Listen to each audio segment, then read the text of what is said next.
কি রে বুটি, তুই অর্ধেক ডিম খেয়ে বাকি অতটা রেখে দিলি কেন? রান্নাটা ভালো হয়নি বুঝি? না গো দিদা, খুব ভালো হয়েছে। আমি তো আসলে এখন এমনই খাচ্ছি। শিখিরি, কেন রে পুটি? তোর তো ডিম খুব প্রিয় ছিল রে। এখনো ভালো লাগে। তাহলে পুরো ডিম খাচ্ছিস না কেন? এ বাবা, তুমিও জানো না, অর্ধেক ডিমের শক্তি গোটা ডিমের থেকে বেশি, মানে দ্বিগুণ শক্তি। কি বলে কি গো? এই তোকে এমন কথা কে বলেছে রে? ওমা, কেন? পাঠশালার রান্নার ঠাকুর আমাদের তো রোজ অর্ধেক ডিমই দেয়, ওই জন্য আমি একদিন জিজ্ঞেস করেছিলাম, তখন বলল অর্ধেক ডিমের দ্বিগুণ শক্তি হয়। বলিস কি রে? এতদিন ধরে এসব চলছে? না, মহারাজকে জানাতে হবে।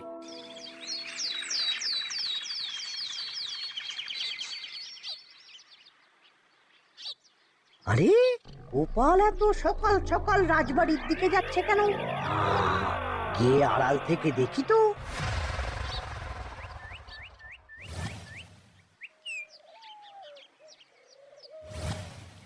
বলো গোপাল, কি হয়েছে? হঠাৎ কেন এভাবে একা দেখা করার কথা বললে? আসলে মহারাজ, আমি চাই না এই ব্যাপারটা মন্ত্রীমশাই জানুক, তাই একান্তে আপনার সাথে কথা বলতে চাই। কেন, কি হয়েছে সব খুলে বলো। তাহলে শুনুন মহারাজ।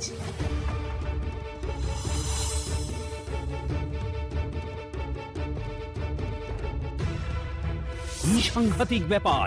আমি এখনই ওই রান্নার ঠাকুরকে কারাগারে বন্দি করার আদেশ দিচ্ছি। না মহারাজ, সেটা ভুলেও করতে যাবেন না। আমার এই পুরো ব্যাপারটাতেই সন্দেহ আছে। পুরো পরিকল্পনার পেছনে মনে হচ্ছে অন্য কেউ আছে মহারাজ। তুমি ঠিক কার কথা বলতে চাইছো? প্রমাণ ছাড়া তো আমি কারোর নাম বলতে পারবো না মহারাজ।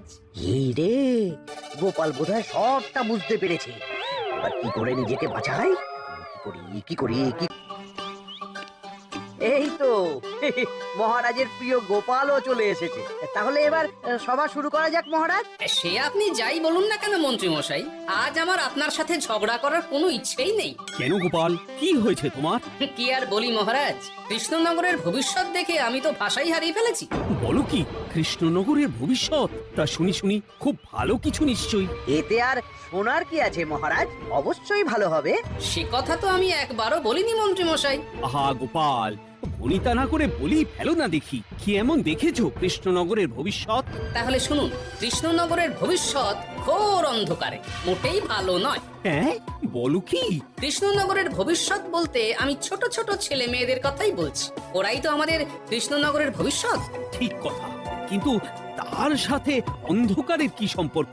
সম্পর্ক আছে মহারাজ। আজ সকালে রাজসভায় আসার পথে দেখি পাঠশালায় বাচ্চাদের পড়াশোনা বাদে সবই হচ্ছে। তা এরকম চলতে থাকলে কি করে রাজ্যের ভালো হবে বলুন দেখি? না হওয়ারই বা কি আছে শুনি? পড়াশোনার সাথে রাজ্যের ভালো খারাপের কি আছে?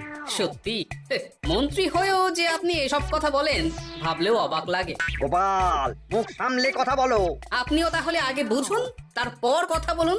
উফ, আবার শুরু হয়ে গেলে তোমরা। ক্ষমা করবেন মহারাজ, কিন্তু আমি তো কিছু শুরু করিনি। মন্ত্রী মশাই তো না বুঝে কথা বলছেন। আপনি বলুন মহারাজ, বাচ্চারাই তো সমাজের ভবিষ্যৎ। হ্যাঁ, ওরা এখন যা শিখবে সেটাই তো পরে কাজে লাগাবে। ঠিক ঠিক, শিক্ষার গুরুত্ব অনেক, তাকে এত অবহেলা করলে তো চলবে না। সেটাই তো মহারাজ, একে তো সকলে পাঠশালায় আসে না, তার উপর যে কয়জন আসে তাদের মধ্যেও কেউ খেলে বেড়ায়, কেউ ঘুরে বেড়ায়, এসব হয়। বুঝলাম, কিন্তু রাজপণ্ডিত কিছু বলে না। কি করে বলবেন মহারাজ? উনি তো নিজেই ঘুমে ঢুলতে থাকেন। কি? আমি কালই রাজপণ্ডিতের সাথে এই ব্যাপারে কথা বলবো। কিন্তু শুধু রাজপণ্ডিতের সাথে কথা বললেই হবে না মহারাজ, তার সাথে এমন কিছু করতে হবে যাতে ছেলেপুলেরা রোজ পাঠশালায় খুশি মনে এসে পড়াশোনা করে। তার জন্য কি করা যায় বলো তো? আর তোমার কাছে কি কোনো উপায় আছে? থাকলে তো আগেই বলে দিত। এত সময় ধরে অভিযোগ করে যেত নাকি? আচ্ছা, আপনার কাছে কি কোনো উপায় আছে মন্ত্রী মশাই? মানে এখন নেই, ভাবতে হবে। তাহলে একটু চুপ করে থাকুন। ছাড়ো না গোপাল, তুমি বলো।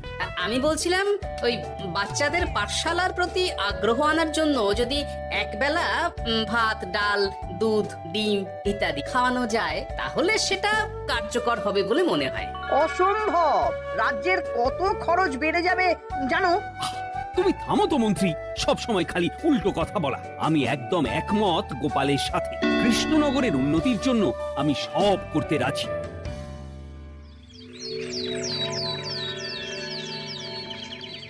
তোমার কিছু বলার আছে পণ্ডিত পাঠশালার এই অব্যবস্থার ব্যাপারে? আজ্ঞে মহারাজ, অনেক ভোরে উঠি তো, তাই একটু চোখ লেগে যায় আর কি। চোখ লাগারও আর সময় পেল না তোমার, পড়ানোর সময়ই চোখটা লাগতে হলো। যাই হোক, যা হওয়ার হয়ে গেছে, আর যেন এমন না হয় সেটা কিন্তু মাথায় রেখো। আজ্ঞে মহারাজ, কথা দিচ্ছি আর কোনোদিন পড়ানোর সময় ঘুমাবো না। বেশ, আর মন্ত্রী, তোমার উপর একটা দায়িত্ব আছে। বলুন মহারাজ। তুমি পাঠশালাতে পড়াশোনা শুরু করতে পারবে এমন বয়সী সকল বাচ্চাদের মোট সংখ্যাটা জেনে কোনো দোকানদারের কাছে গিয়ে সেই পরিমাণ শস্যপাতি আর ডিমের বায়না দিয়ে আসবে। আর হ্যাঁ, একজন ভালো রান্নার ঠাকুর জোগাড় করো। যথাজ্ঞা। আরে বাস, এ তো দারুণ সুযোগ। এই ফাঁকে আমারও কিছু লক্ষ্মী লাভ হতে পারে। গোপাল, তোমারও একটা দায়িত্ব আছে। হ্যাঁ, বলুন মহারাজ। মন্ত্রী যে দোকানদারের কাছে সব জিনিসপত্র বায়না দেবে সেখান থেকে জিনিসপত্রগুলো নিয়ে তুমি রোজ পাঠশালায় পৌঁছে দেবে, কারণ এসব ব্যাপারে মন্ত্রীর ওপর আমার ভরসা নেই। ঠিক আছে মহারাজ। মহারাজের বেশি বেশি বলে কিনা আমার ওপর ভরসা নেই। সব জোগাড় করব আমি, আর শেষ বাজিটা মারবে গোপাল। আরে না, ভালোই হলো। আমি যদি কিছু করিও তবু দোষ পড়বে গোপালেরই উপর। কি ব্যাপার, মন্ত্রী মশাই কিছু বললো না এটা শুনে? কি ভাবছে এত? ঠিকই বলেছেন মহারাজ, এসব কাজ গোপালই ভালো করতে পারবে। বাবা, ওভাবে কেন বলছো গোপাল? আমিও তো চাই কৃষ্ণনগরের ভালো হোক। বেশ, ভালো হলেই ভালো। শোনো ঠাকুর, তাহলে ওই কথাই রইলো। দেখো যেন কোনো ভুলচুক না হয়। ঠিকঠাক কাজ করলে ভালো বকশিস পাবে, কেমন? হ্যাঁ হুকুম, কোনো ভুল হবে না। পাথর ভেঙে এক বস্তা কাঁকর আমি তৈরি করে এনেছি, আর অর্ধেক দুধে অর্ধেক জল মেশানো আর ডিম সরানো, এই তো সব হয়ে যাবে। হ্যাঁ, তবে দেখো গোপাল যেন এর টের না পায়। না না হুকুম, তু গোপাল কেন, কাকপক্ষীও টের পাবে না।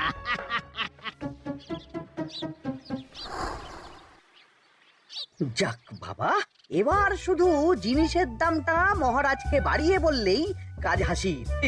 এদিকে অতিরিক্ত মূল্যটাও আমার হবে, আর বাকি জিনিসগুলো বিক্রি করার পর সেই দামও আমারই হবে।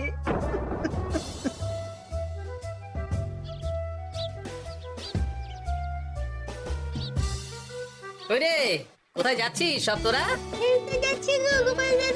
কাল থেকে অবশ্যই সব পাঠশালায় যাস, কিন্তু বন্ধুদেরও বলিস যেতে। ভাত, ডিম, দুধ আরো কত কি ভালো ভালো সব খাবার দেওয়া হবে রে। হ্যাঁ রে, মহারাজ এই নতুন নিয়ম করেছেন, আমি নিজে গিয়ে জিনিসপত্র দিয়ে আসবো। আমি তো তাহলে রোজ যাব পাঠশালা। আমিও যাব। বেশ দারুণ ব্যাপার হলো তো, এবার তো রোজ পাঠশালা যেতেই হবে। আচ্ছা বেশ, এবার চলি তাহলে।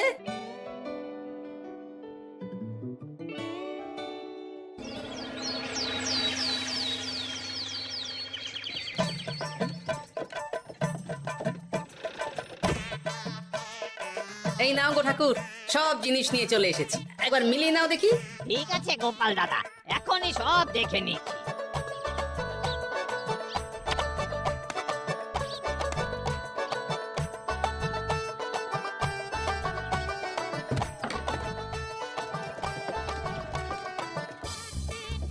যাক বাবা, গোপাল দাদা গেছে, এবার মন্ত্রী মশাইয়ের কথা মতো সব করলেই কেল্লা ফতে।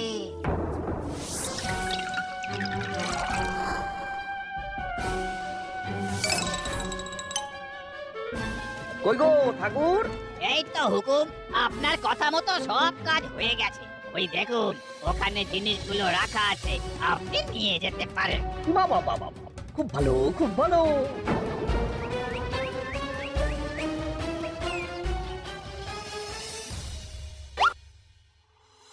ও কি, অর্ধেক ডিম দিলে যে, বাকিটা কোথায়? কিসের বাকি? ডিমটা অমনি দেখতে। বললেই হলো, ডিম কখনো অর্ধেক হয়? বাকিটা কোথায় বলো, নইলে কিন্তু। আরে বাবা, তুমি ডিম খেতে খুব ভালোবাসো বুঝি? হ্যাঁ তো। তাহলে এটা জানো না যে অর্ধেক ডিমের দ্বিগুণ শক্তি হয়? সত্যি? হ্যাঁ, তা নয় তো কি মিথ্যে? ওই জন্যই তো আমি তোমাদের সকলকে অর্ধেক ডিম দিই। আরে বাস, এটা তো আমরা কেউই জানতাম না। ঠিক আছে, আমি আমার সকল বন্ধুকে এটা জানাবো।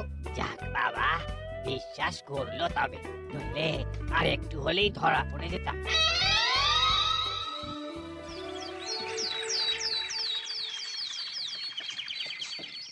আরে রান্নার ঠাকুর কারোর সাথে কথা বলছে মনে হচ্ছে। পেছন থেকে দেখে তো মন্ত্রী মশাই বলে মনে হচ্ছে। একটু কাছে গিয়ে দেখি তো কি ব্যাপার।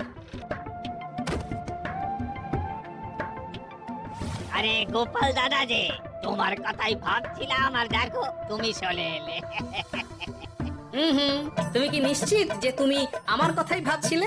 আমি তো তোমাকে কারোর একজনের সাথে কথা বলতে দেখলাম। আবার মন্ত্রী মশাইকে দেখে ফেলেনি তো? কথাটা বেফাঁস হয়ে যাওয়ার আগে আমাকে কথা ঘোরাতে হবে। কি গো বলো, এত কি ভাবছো? ইয়ে, না না, এতে ভাবার আর কি আছে? কেউ না কারোর সাথে কথা বলেনি। আমি তো একাই ছিলাম। তুমি বোধহয় ভুল দেখেছো। হ্যাঁ, ভুলই হবে। কি ব্যাপার, ঠাকুর এভাবে বলছে কেন? তাহলে কি সত্যি ভুল দেখলাম, নাকি অন্য কোনো ব্যাপার আছে? না, পরে দেখতে হচ্ছে। ঠিক আছে, এই আমি যাই গো। হ্যাঁ, অনেক কাজ আছে।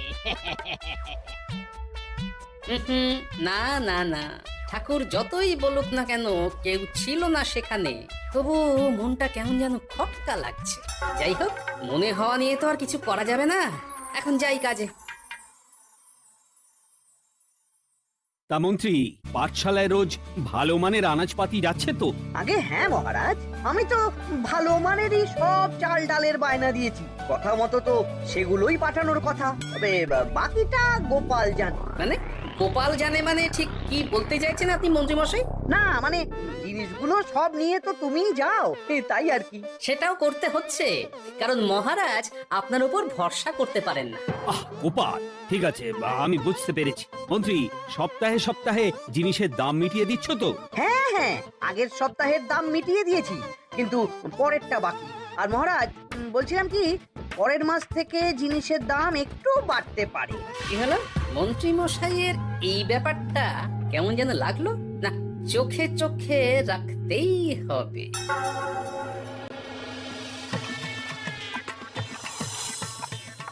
কি রে বুটি, তুই অর্ধেক ডিম খেয়ে বাকি অতটা রেখে দিলি কেন? রান্নাটা ভালো হয়নি বুঝি? না গো দিদা, খুব ভালো হয়েছে। আমি তো আসলে এখন এমনই খাচ্ছি। শিখিরি, কেন রে পুটি, তোর তো ডিম খুব প্রিয় ছিল রে। এখনো ভালো লাগে। তাহলে পুরো ডিম খাচ্ছিস না কেন? এ বাবা, তুমিও জানো না, অর্ধেক ডিমের শক্তি গোটা ডিমের থেকে বেশি, মানে দ্বিগুণ শক্তি। এই বলে কি গো? এই তোকে এমন কথা কে বলেছে রে? ওমা, কেন?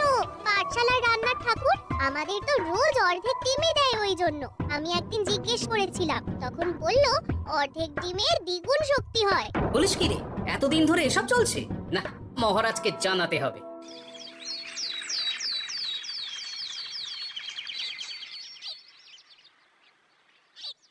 আরে গোপাল এত সকাল সকাল রাজবাড়ির দিকে যাচ্ছে কেন? গিয়ে আড়াল থেকে দেখি তো।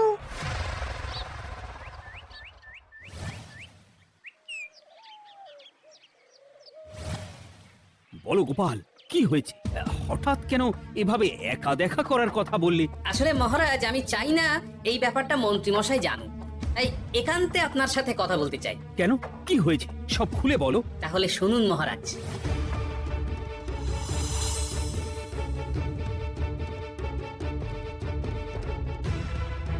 কি সাংঘাতিক ব্যাপার! আমি এখনই ওই রান্নার ঠাকুরকে কারাগারে বন্দি করার আদেশ দিচ্ছি। না মহারাজ, সেটা ভুলেও করতে যাবেন না। আমার এই পুরো ব্যাপারটাতেই সন্দেহ আছে। পুরো পরিকল্পনার পেছনে মনে হচ্ছে অন্য কেউ আছে মহারাজ। তুমি ঠিক কার কথা বলতে চাইছো? প্রমাণ ছাড়া তো আমি কারো নাম বলতে পারবো না মহারাজ। এই রে, গোপাল বোধহয় সবটা বুঝতে পেরেছে। এবার কি করে নিজেকে বাঁচাই? কি করি? পেয়েছি। শোনো ঠাকুর, এখন কিন্তু মহারাজ সবটা জেনে গেছে, তাই দেখো যাই হয়ে যাক না কেন, আমার নামটা যেন না আসে, নইলে কিন্তু তোমাকেই রাজ্য ছাড়া হতে হবে। না না হুকুম, দয়া করে কাজ করবেন না। আমি মরে গেলেও আপনার নাম নেব না। মাথায় থাকে যেন। বলো বলো তুমি কেন এমন করেছো? আগে আগে আমি আমি নিজে থেকে এসব করিনি মহারাজ, আমাকে এসব করার জন্য বাধ্য করা হয়েছে। কে তোমাকে সব করতে বলেছে? আগে গোপাল দাদা। কি? মিথ্যে কথা। বেশ হয়েছে, এবার ঠেলা বুঝুক গোপাল। দেখলেন মহারাজ, খুব ভরসা করতেন না আপনি গোপালের ওপর? ভাবা যায় তলে তলে এই। মহারাজ, আমি সত্যিই সবকিছু করিনি। আমি যদি এটাতে যুক্ত হতাম তাহলে কি আপনাকে নিজে থেকে এসব জানাতাম? দেখো গোপাল, এখন এসব কথা বলে কোনো লাভ নেই। সবাই জানে তোমার মাথায় কত বুদ্ধি। তুমি ইচ্ছা করে আগে গন্ডগোল করে তারপর সেটা ঢাকতে নিজে থেকে সব বলছো। গোপাল, তুমি সত্যি করেছো কি করনি সেটা কিন্তু তোমাকেই প্রমাণ করতে হবে। এটা যেমন সত্যি যে এসব যে ঘটছে সেটা তুমি আমায় জানিয়েছো প্রথম, তেমনি এটাও সত্যি যে প্রতিদিনের শস্যের বস্তা তুমি নিয়ে যাও পাঠশালায়, তাই তোমাকেও যে সন্দেহের তালিকা থেকে বাদ দেওয়া যাবে না। বেশ, তাহলে আমি প্রমাণ জোগাড় করেই তবে এই রাজসভায় পা দেব। আজকের পরে আমি আরো নিশ্চিত যে এসবের পিছনে মন্ত্রীমশাই যুক্ত আছে। এবার শুধু ওনাকে হাতে নাতে ধরার ব্যবস্থা করতে হবে। ও কি দাদু, তুমি এই সময় বাড়ি ফিরছো? হ্যাঁ রে, তোর দাদুকে আর চোরের অপবাদ দিয়েছে, তাই প্রমাণ জোগাড় না করে আমি রাজসভায় যাব না। কি বললে? তোমাকে কে চোরের অপবাদ দিয়েছে? কে আবার? ওই মন্ত্রী। কিন্তু আমার সন্দেহ হচ্ছে যে আসল চোর ওই মন্ত্রী। তাহলে আর চিন্তা কি, আমরা আছি তো। মন্ত্রীর ওপর নজর রেখে তোমাকে সব খবর দিয়ে যাবো। হ্যাঁ দাদু, আমারও অনেক রাগ হয়েছে। এতদিন মিথ্যে বলে আমাদের অর্ধেক ডিম খাইয়েছে। আমি এটা কিছুতেই মানতে পারছি না। এবার সত্যিটা সবার সামনে আসবেই।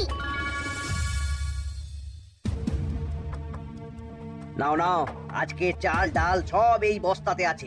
এই নিন আজকের মূল্য। দেখো, অর্থটা কিন্তু বড় কথা নয়। তোমার যে রোজ বিক্রি বাট্টা বেড়ে গেছে, আর তার জন্যই তোমার তো আমাকে মিষ্টি খাওয়ানো উচিত। একদম, আমি কালই আপনাকে মিষ্টি খাওয়াবো, একদম পাকা কথা। তাহলে আর চলি, কাল দেখা হবে। দেখলি মন্ত্রী মশাই কি বদমাইশ। চল এখনই গিয়ে গোপাল দাদুকে সব বলি।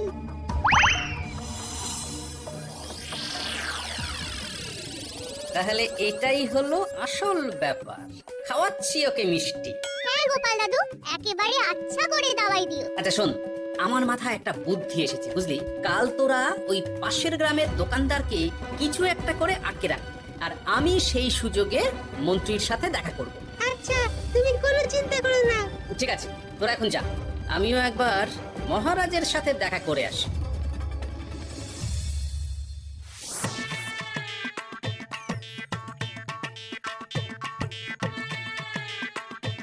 আসতে পারি মহারাজ? আরে গোপাল জি, এসো এসো। মহারাজ, কথা মতো আমি প্রমাণ জোগাড় করে ফেলেছি, কিন্তু সেটা দেখার জন্য আপনাকে কাল আমার সাথে একটা জায়গায় যেতে হবে। বেশ, আমি যাব।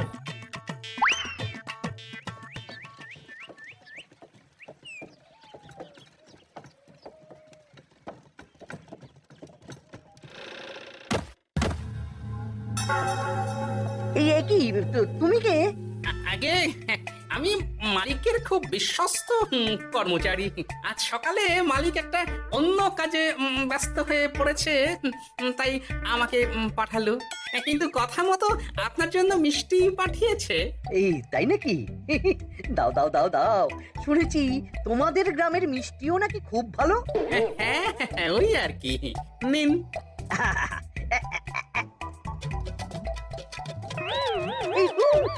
ওরে বাবারে, ওরে বাবারে, মরে গেলাম রে, বাঁচাও। কেমন লাগছে মন্ত্রী মশাই? গোপাল, তুমি? তোমায় আমি ছাড়বো না। এই যে গোপাল দাদু, আসল দোকানদার। আসল দোকানদার? এই রে, এবার কি হবে? আমার কি আর কিছু বলার আছে মন্ত্রী? তোমার সব কর্মকাণ্ড আমাদের কাছে ফাঁস হয়ে গেছে। তোমার সাহস কি করে হয় কৃষ্ণনগরের ভবিষ্যতের সাথে এমন করার? ক্ষমা করে দিন মহারাজ, আর হবে না, ক্ষমা করে দিন। না না না না, শাস্তি তো তোমাকে পেতেই হবে। সেপাই, আজ থেকে মন্ত্রীকে রোজ সকালে 100 বার বেতের বাড়ি ও অর্ধেক খাবার দেওয়া হবে। অর্ধেক খাবার? কেন জানেন না? অর্ধেক খেলে দ্বিগুণ শক্তি বাড়ে। ওরে বাবা গো, আমার আমার আমার মাথা ঘুরছে।